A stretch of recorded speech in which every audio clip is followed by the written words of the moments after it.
Hey guys, welcome back to my channel என் சமையல் அறையில்.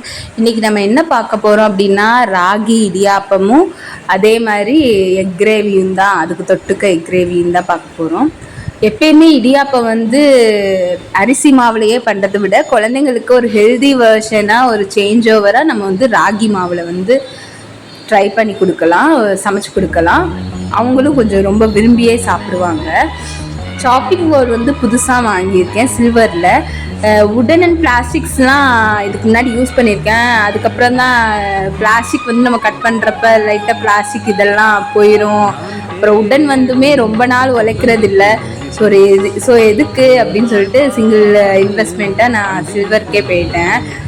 ரேட் 500 550 நினைக்கிறேன், அந்த மாதிரி ரேஞ்சில் வந்துருந்துச்சு. ரொம்பவே சூப்பராக இருந்துச்சு குவாலிட்டி எல்லாமே. அதே மாதிரி இந்த ராகி இடியாப்பத்துக்கும் இந்த எக் கிரேவிக்கும் ரொம்ப மெனக்கிட வேண்டியதெல்லாம் இல்லை. சேர்த்து வச்ச மாதிரி ஒரு ½ அன் ஹவர் இருந்தாலே போதும், சட்டுன்ட்டு பண்ணி முடிச்சிடலாம். ஃபஸ்ட் எக் கிரேவிக்கு என் தங்கச்சி தான் வெஜிடபிள்ஸ் எல்லாம் சாப் பண்ணிட்டு இருக்கா. ஃபஸ்ட்டு ஆனியன் எல்லாத்தையுமே வெட்டிட்டு இருக்கா. அவள் சூப்பராக சாப் பண்ணுவாள். எனக்கு கூட அவ்வளோ அளவுக்கு என்னால் எனக்கு வெஜிடபிள்ஸ்லாம் கட் பண்ண தெரியாது. சூப்பராக வெட்டுவாவ. ஸோ ஃபஸ்ட்டு எக் கிரேவிக்கு தேவையான இன்க்ரீடியன்ஸ்லாம் ரெடி பண்ணி வச்சிட்டோன்னா டக்குன்ட்டு சமையல் வேலை முடிஞ்சிடும் அப்படின்னு சொல்லிட்டு ஃபஸ்ட்டு ஒரு 4-5 பெரிய வெங்காயம், சின்ன சைஸாக தான் இருந்துச்சு, அதனால தான் 4-5 எடுத்துருக்கேன். இல்லாட்டி 1-2 எடுத்தால் போதும். அதுக்கப்புறம் தக்காளி, அது எல்லாமே நல்லா ஸ்லைஸாக வெட்டிக்கிட்டா. அதுக்கப்புறம் 2 பச்சை மிளகா. இதில் கரம் மசாலா நமக்கு தேவைன்னா ஆட் பண்ணிக்கலாம். ஆனால் நாங்கள் இன்றைக்கி அது எதுவுமே ஆட் பண்ணாமல் ஒரு சூப்பராக நாங்கள் செஞ்சுருக்கோம். இதுமாரி குழந்தைங்களும் டிஃப்ரெண்ட்டாக கேட்டுகிட்டே இருந்தாங்களா, ஸோ ஹெல்தி வெர்ஷனாக இந்த மாதிரி பண்ணி கொடுத்துடலாமே அப்படிங்கிறதுலாம். ஒரு 2 பச்சை மிளகா, அப்புறம் இஞ்சி பூண்டு, அது எல்லாமே அரைக்கிறதுக்கு எல்லாமே ரெடி பண்ணி வச்சிட்டோம். அதுக்கப்புறம் தேங்காய் ஒரு மூடி நம்ம போட்டு அரைச்சி பால் எடுத்துக்கலாம். அதே மாதிரி தேங்காய் அரைக்கிறப்ப கொஞ்சம் சீரகமும் கசகசாவும் போட்டு அரைச்சிக்கோங்க. அது ரொம்ப நல்லாயிருக்கும். இது எல்லாமே நம்ம ரெடி பண்ணி வச்சிட்டோன்னா இதுக்கப்புறம் இருக்கிற வேலை ஒரு 15 to 20 மினிட்ஸ்குள்ளேயே நம்ம ரெடி பண்ணி வச்சிடலாம். அவ்வளோ ஈஸியான குக்கிங் தான் இன்றைக்கி. இப்போ எல்லாமே கிரேவிக்கு தேவையான இன்க்ரீடியன்ஸ் எல்லாம் ரெடி பண்ணி வச்சதும் நம்ம ராகி இடியாப்பத்துக்கு போயிடலாம். அதுக்கு நம்ம ஒரு பாத்திரத்தில் தண்ணியை நல்லா கொதிக்க வைக்கணும், நான் வீடியோவில் காட்டியிருக்கிற மாதிரி. அதுக்கப்புறம் தேவையான அளவு ராகி மாவு எடுத்துக்கணும். ராகி மாவு நம்ம கடையில் வாங்குகிற ராகி மாவு கிடையாது, நம்ம வீட்டிலையே ராகி வாங்கி நம்ம வீட்டில் அரைப்போம் இல்லையா, அந்த மாதிரி ராகி மாவு. ஏன்னா ஒரு சில மாவு நல்லா இருக்கும், நல்லா இருக்காது, அந்த மாதிரி இருக்கும். ஸோ நம்ம வீட்டில் அரைச்சோன்னா ரொம்ப சூப்பராக இருக்கும். இப்போ இந்த மாதிரி நல்லா கொதிக்கிற தண்ணியை நம்ம இந்த மாவில் போட்டு நல்லா மிக்ஸ் பண்ணி விட்டுக்கலாம் லைட்டாக. இந்த மாவுலையே இந்த மாவுக்கு தேவையான அளவு உப்பு போட்டுக்கோங்க, கொஞ்சமாக உப்பு போட்டுக்கோங்க. இந்த மாதிரி லைட்டாக அப்படியே கிண்டிக்கிட்டே வரணும். மாவு இடியாப்பத்துக்கு பொறுத்தளவில் ரொம்ப டைட்டாக பிசையக்கூடாது, ஓரளவு லூஸாகவே இருக்கணும். அப்படின்னா தான் நம்ம இடியாப்பம் பிழியறதுக்கும் கொஞ்சம் ஈஸியாக இருக்கும், அதே டயத்தில் சாஃப்டாகவும் வரும். ஸோ இந்த மாதிரி ஓரளவு தண்ணி ஊற்றி வந்ததும் நம்ம கையை வச்சு நல்லா பிசைஞ்சிக்கலாம். பாருங்கள் மாவு எவ்வளோ சாஃப்டாக இருக்குன்ட்டு. இந்த அளவு சாஃப்டாக வந்தோடனே நம்ம இடியாப்ப இதில் நம்ம போட்டு எடுத்துக்கலாம். இதுக்குள்ளே சின்ன சைஸ் ஓட்டை இருக்கும் இல்லையா, அதை எடுத்துக்கோங்க. அதே மாதிரி இடியாப்ப பிழிகிறதுல அந்த இதில் நல்லா ஆயில் அப்ளை பண்ணிக்கோங்க. அதுக்கப்புறம் நம்ம மாவு எடுத்து அதில் போட்டு இடியாப்பம் பிழிஞ்சு நம்ம வேக வச்சு எடுத்தோன்னா இடியாப்பம் ரெடி ஆயிரும். அவ்வளோதான் வேலையேவும். அதே மாதிரி இன்னொன்று என்னென்னா, இடியாப்பம் பிழிகிறப்ப பிழிஞ்சிட்டு இருக்கப்பயே நம்ம இட்லி பாத்திரத்தில் தண்ணி ஊற்றி கொதிக்க வச்சிடணும். அது நல்லா கொதித்த பிறகு தான் நம்ம இடியாப்பத்தை உள்ளே வைக்கணும். ஒரு சிலவங்க என்ன பண்ணுவாங்கன்னா, இடியாப்பம் பிழிஞ்சு முடிச்சுட்டு அப்போ தான் இட்லி செட்டில் தண்ணி ஊற்றி வேக வைப்பாங்க. அந்த மாதிரி வைக்கக்கூடாது. முதவே நல்லா கொதிச்சிருக்கணும் தண்ணி இட்லி பாத்திரத்தில். அதுக்கப்புறம் இடியாப்பத்தை வேக வச்சுக்கலாம்.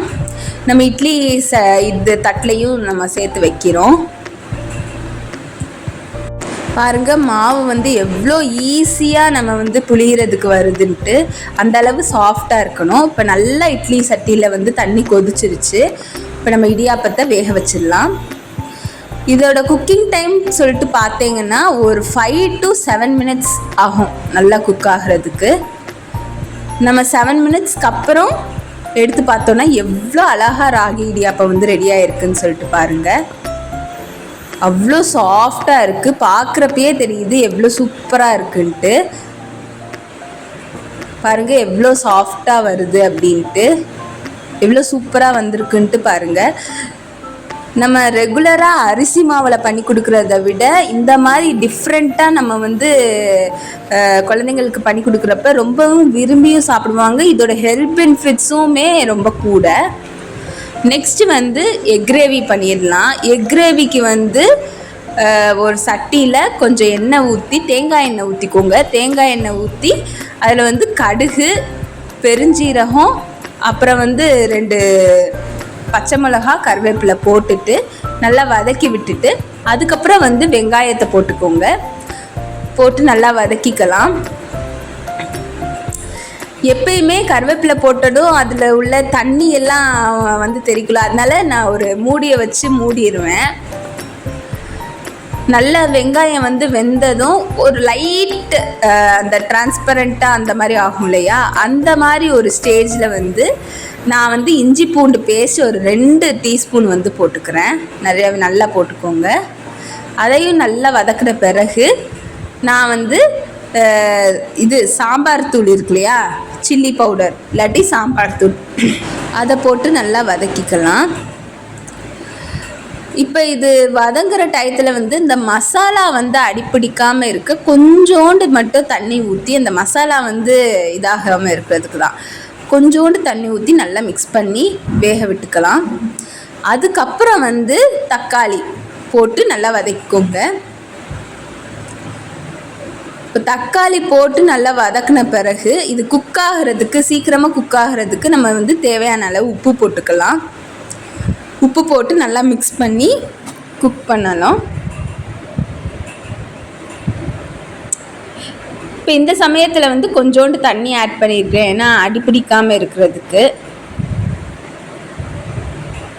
ஏன்னா இஞ்சி பூண்டு பேஸ்ட் போட்டாலே அடிப்பிடிச்சு இல்லையா. தக்காளி, வெங்காயம் அதெல்லாம் நல்லா குக்காகி வரணும். இந்த அளவுக்கு குக்காகி வந்ததும் மிக்ஸி ஜாரில் போட்டு நல்லா பேஸ்ட்டாக அரைச்சிக்கலாம்.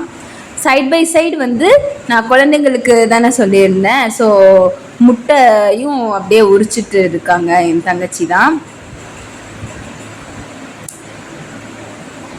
முட்டையை உரித்து அது வந்து நம்ம 2ஆக வெட்டி போட்டுக்கலாம்.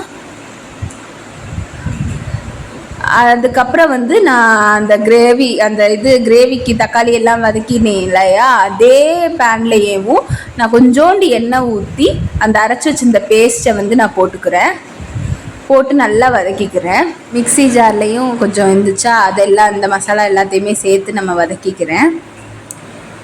நல்லா மிக்ஸ் பண்ணி விடுங்க. அது லைட்டாக இந்த மாதிரி கொதி வந்ததும் நம்ம தேங்காய் பால் எடுத்து வச்சுருக்கோம் இல்லையா, நான் வந்து வடிகட்டாமல் அப்படியே சேர்த்துருக்கேன். ஏன்னா குழந்தைங்களுக்கு வந்து அது வந்து அவங்களுக்கு வந்து விரும்பி தான் சாப்பிடுவாங்க. உங்களுக்கு வேணும்னா நீங்கள் அதுலேருந்து பால் எடுத்துக்கோங்க. வெறும் தேங்காய் பால் மட்டும் எடுத்து கூட நீங்கள் ஆட் பண்ணிக்கோங்க. என் பசங்க சாப்பிடுவாங்க அப்படின்னு சொல்லிட்டு நான் அப்படியே போட்டிருக்கேன். அவ்வளோதான். இது நல்லா கொதி வந்ததும் முட்டையை போட்டு இறக்கிடுங்க. சூப்பரான எக் கிரேவி ரெடி. சூப்பராக இருந்துச்சு, குழந்தைங்களாம் நல்லா விரும்பி சாப்பிட்டாங்க. இந்த மாதிரி வீடியோஸ்க்கு அண்ட் பேபி ஃபுட்ஸ்க்கு என்னோட சேனலை லைக், சப்ஸ்கிரைப் அண்ட் ஷேர் பண்ணுங்கள்.